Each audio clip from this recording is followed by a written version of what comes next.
G'day all, Ray here with All About Life in Thailand. And today's a little bit different. I want to talk to you about 13 high-profile crimes that really gripped this nation. And as you know, Thailand is one of the friendliest places in Southeast Asia due to the hospitality of locals and their smile. And it is known as the land of smiles after all. But it's difficult to smile through tragedy and foul play on the news. Even Thailand has some grisly crime cases under its belt, and several of these still haunt locals today. The first one is about Dr. Kratai, who in 2022 was hit and run by a police officer. On the 21st of January 2022, a speeding Ducati Monster hit this young lady at a zebra crossing in Payatai Road. The victim was a 33-year-old eye doctor known as Dr. Kratai. Over the next couple of days, social media was buzzing with netizens asking for the driver to come forward and accept the consequences for taking the life of a gifted doctor. On the 23rd of January, the press stated that the driver was a riot control police officer, Lance Corporal Notorious Buadok, who has since been charged with her death as well as 6 other offences. Lance Corporal Notorious reportedly sustained minor injuries and has since pledged to enter the monkhood to make merit for the victim. However, the National Office of Buddhism has stated that they will not allow him to become ordained as he is involved in an ongoing criminal investigation. Dr. Kratai's family has filed a suit against the policeman on the 17th of February. While charged with her death, the incident brought about questions about the police officer's wealth. A Ducati Monster, the motorbike that the policeman was driving, is valued at over 500,000 baht, which is reportedly not something a low-ranking police officer can afford.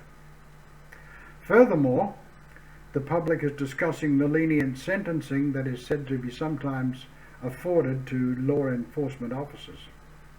Now, this is not the end of the story. This is still got to go to court and find out what happens next. That's up to when he got busted. In 2021, Joe Ferrari, our next subject, was accused of corruption and murder. In August 2021, footage of Police Colonel Titisan, or Joe Ferrari, Udhanapon allegedly beating Mr. Jirapong Tanapat and wrapping plastic bags around his head at a police station in Nakhon Sawan surfaced. The victim was a 24-year-old man who was arrested for allegedly dealing amphetamines. The video also shows 4 other policemen holding the individual down, as well as the victim passing out. After the victim lost consciousness, the policeman reportedly unable to provide adequate medical status, resulting in the man passing away the next day in the hospital. Now, that video and the policeman's actions sparked national outrage and a direct order from Prime Minister Prayut Chan-o-cha to the Royal Thai Police to investigate the matter. During the investigation, claims were made that Police Colonel Titisan was trying to extort 2 million baht from the suspect.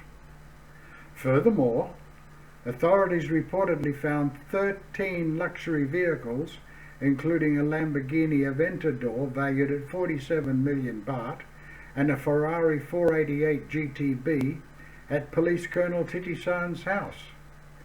His cars led to the nickname Joe Ferrari. On the 11th of September 2021, Joe Ferrari was charged with premeditated murder by means of torture and unlawful deprivation of liberty and malfeasance. However, the former policeman denies the claims about extortion. Well, yeah. 6 other police officers involved in murder of Mr. Tanapat have also been arrested. And again, that is still an ongoing case, and there'll be more to come out in the future. In 1919, Bung Peng Heeplek was known as the Iron Box Killer. Bun Peng was an expelled monk who practiced black magic and had affairs with wealthy women.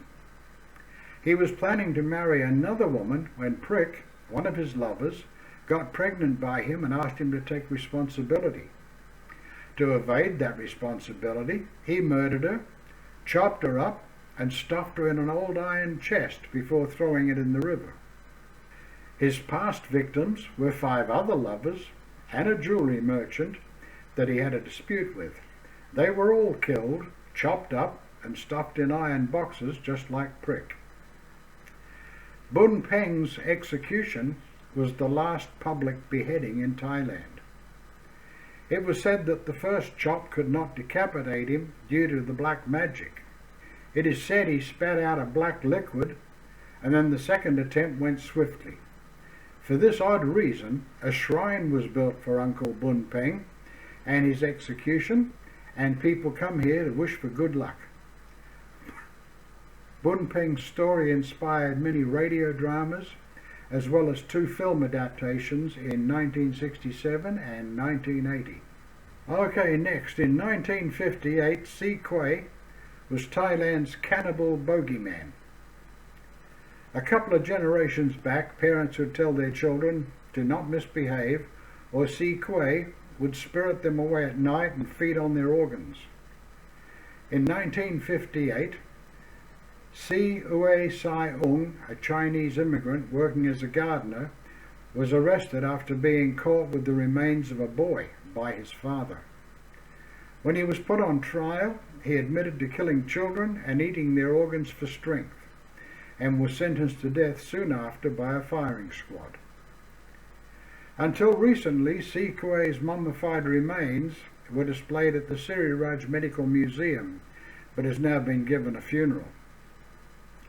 There was newfound evidence that he was a scapegoat who was told he would be allowed to go back to China if he confessed to whatever they asked.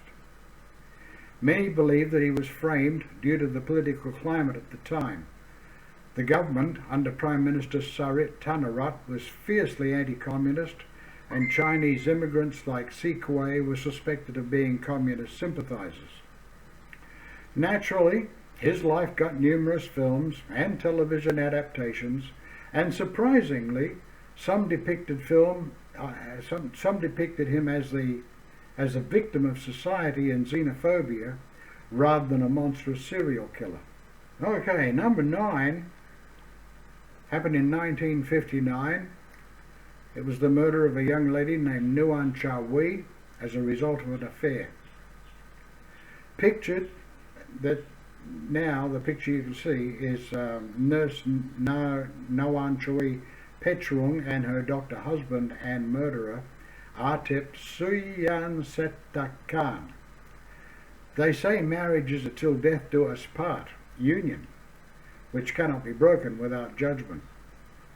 Miss Nuan Tawi loved her husband with all her heart, despite his physical abuse. Indifferent, he registered a second marriage to another woman 6 days into their marriage and planned to murder Nuan Tawi with 4 other men.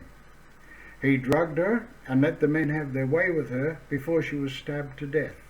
Nuan Tawi's body was found floating in the Chao Phraya River with 3 stab wounds on the chest and a ring engraved with Ram Dekar, her husband's old surname. The doctor was sentenced to death, but was later reduced to a life sentence, and he was released after a year. The reason for his pardoning is not known. His accomplices were given life sentences, which were also reduced, and the doctor was barred from practicing medicine. It was said that the doctor may have tried to stop the men at the last minute, but was too late. On his deathbed, he asked Nuan Tawi for forgiveness as he passed away. Her murder was adapted into a 1985 film titled The Case of Nuan Tawi. Okay, number 11. In 1977, we saw the macabre case of Promperam, where a woman was raped and murdered by 24 men. This is one of Thailand's darkest tales that the district wants people to move on from. In 1977, an unnamed, mentally disabled 20-year-old woman was dropped off at Promperam railway station after being caught stowing away on the train. A couple of teenagers then lured the hungry woman to a cornfield where they raped her. The most shocking part was how many were involved. The teenagers had invited a couple of dozen drunk men from a nearby wedding to participate in the rape. Later, she was strangled to death and left on the railroad tracks to make it look like a train accident. Till this day, not all suspects have been punished. And this also inspired a film called The Macabre Case of Promperam.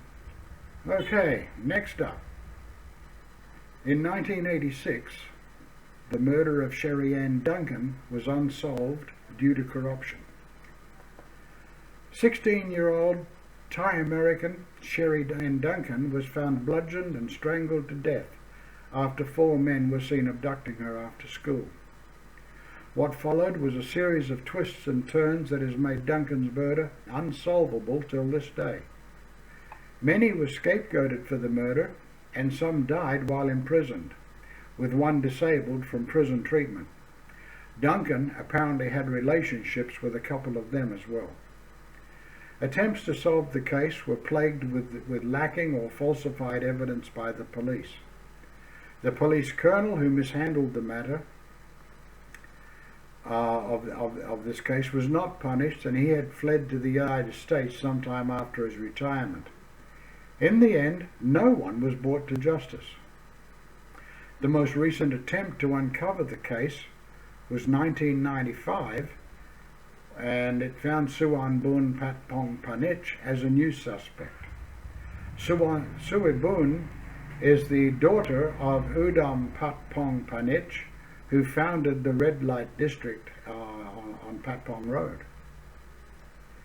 Sherry Ann had reportedly been seeing Sui Boon's boyfriend and was likely killed out of jealousy. Sui Boon was charged with hiring 2 men to kill Sherry Ann, but this, too, was reversed, and she was eventually released from prison. It was suspected that strings may have been pulled due to Sui Boon's socialite status. And Duncan's murder was also made into a film called Sherry Ann. Okay, the final one is about Thailand's Hope Diamond. There are a dozen famous diamonds in the world known for being cursed. Whoever possesses them will have bad luck, follow them for life, if not death. Krieng Krai Tekamong plotted a diamond theft as he worked at a cleaner in a Saudi prince's palace. He managed to smuggle around 91 kilograms, that's about 200 pounds, of jewelry stolen from the prince's bedroom into Thailand by bribing officials, selling some and keeping the rest. He was eventually caught and the diamonds were returned, or at least half of them were. The rest turned out to be fake. The diamonds had been swapped sometime during their collection and return, and theories say that they were seen worn by officials' wives. Even more mysterious was the murder of 4 Saudi diplomats in Bangkok around the same time, and the disappearance of one Saudi businessman who was investigating the incident. A gem dealer's wife and son were also murdered by a Thai policeman due to the dealer's alleged involvement with the diamonds. It's unknown who killed the Saudi men, but there is speculation that it was politically charged and unrelated to the diamonds. The missing diamonds are still at large and no one knows their whereabouts. Next up, 1993, the CMO Murder. If you swear you love on your father's grave, you have to keep your word or an accident has to happen. Dr. Bundit Kosit Chawat was married to Miss CMO Kiat before she divorced him after realizing he loved another woman. He continued to financially support her, but wanted her to move away from him to save face, which was not helped by the birth of their daughter. Despite being divorced for 2 years, he feared that his ex-wife would show up to ruin his wedding and reputation, so he hired 3 men to kill her. Laplo Kiat was stabbed in the torso 3 times and strangled to death, which the hired killers tried to cover up as a rape and murder incident. The doctor might have also been at the crime scene with them. The victim's 2-year-old daughter had been hugging her lifeless body all night in the car before someone heard her cries and stumbled upon the tragic scene. Her former husband continued to deny his involvement as he was sentenced to death by the court. The 3 hired men were sentenced to life imprisonment for cooperating with the authorities. CMO's tragic murder was adapted into a film in 1995 titled CMO. 1997 saw the Boon Tawi family massacre. The Boon Tawi were a family of 5 brutally murdered by 2 teenagers trying to burgle money from their home. The 3 boys aged 9, 11 and 13 and their father were hung from the stairs while their mother was found strangled and bludgeoned to death upstairs. The 2 suspects fled the scene with some jewelry and 400 Thai Buddha amulets that they tried to sell, but instead led to their arrest. Teenagers Sak Parkro and Songkran Kau Ubon received life imprisonment, but Parkro was released early for good behavior. Parkro apparently killed the family out of anger stemming from a troubled childhood. When he was young, he was tied up while his house was burgled. Oh, boo-hoo. A few years after being released from prison, Parkro was killed by gunmen in front of his home. The motive behind Parkro's murder remains a mystery since the police ruled out revenge. Okay, next. 1998. Serm Sakonarot, a medical student, chopped up his girlfriend for breaking up. By now you may notice a pattern that famous crime cases tend to be stories of jealousy and cover-ups. And I can tell you, I see many stories about jealous boyfriends, ex-husbands, killing their girlfriends and wives. A medical school student named Serm Sakonrat was not happy that his girlfriend, Jenjira, wanted to break off their relationship and plotted to murder her. Jenjira was a senior student and he was dating in medical school. He lured her to a condominium and shot her in the head. Then he cut her to pieces with his medical knowledge and a scalpel before flushing everything down the toilet. Police found her skull in Bang Pakong River and eventually traced it back to him. Oh, by the way, he's a free man now. That's right, folks. He's roaming the streets of Bangkok under a different name on the condition that he doesn't do it again. He also was barred from practicing law a few years ago due to murdering his girlfriend. Next. In 2010, 2002 illegally aborted babies were found at a temple. Abortions are a grey area in Thai society due to social stigma and laws, but illegal abortions still happen. A horrifying amount of bags were found inside a mortuary after complaints of a foul smell. To much horror, the bags contained 2002 aborted fetuses from unknown illegal abortion clinics. A couple of undertakers and a clinic employee were charged for hiding the bags and working with illegal abortions. One of them explained that they were unable to dispose of the aborted babies because the crematory broke, so it piled up until there were too many to bury or store. The temple performed a praying ceremony for the aborted babies not long after the horrifying discovery. Later, a shrine was built with 3 baby statues for locals to pray to. Next, in 2020, the Terminal 21 Korat mass shooting. The year was 2020. It started off with tragedy, as gunshots were heard throughout a mall in Lopburi, followed by shooting incidents in February that many assume were copycat crimes. Sergeant Major Jack Rapant Toma shot and killed his commanding officer, whom he claimed owed him money, and 2 others as he stole weapons from the camp. He killed more as he made his way through a temple and into Terminal 21 Korat shopping mall as revenge. Toma shot 29 people dead and injured 58 before the police finally killed him. It was shocking news because mass shootings were rare in Thailand. Even more disturbing was the fact the soldier had live-streamed his rampage on Facebook. Within the same month of February, 2 other shooting incidents occurred near Chulalongkorn University and another in Century Movie Plaza Mall.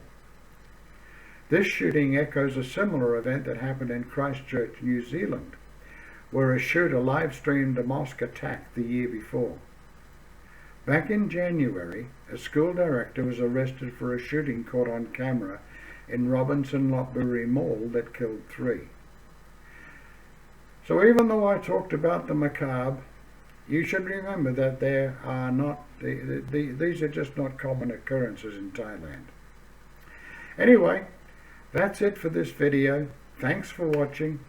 And remember, if you're ever in Chiang Rai, I'd love to meet you for a coffee.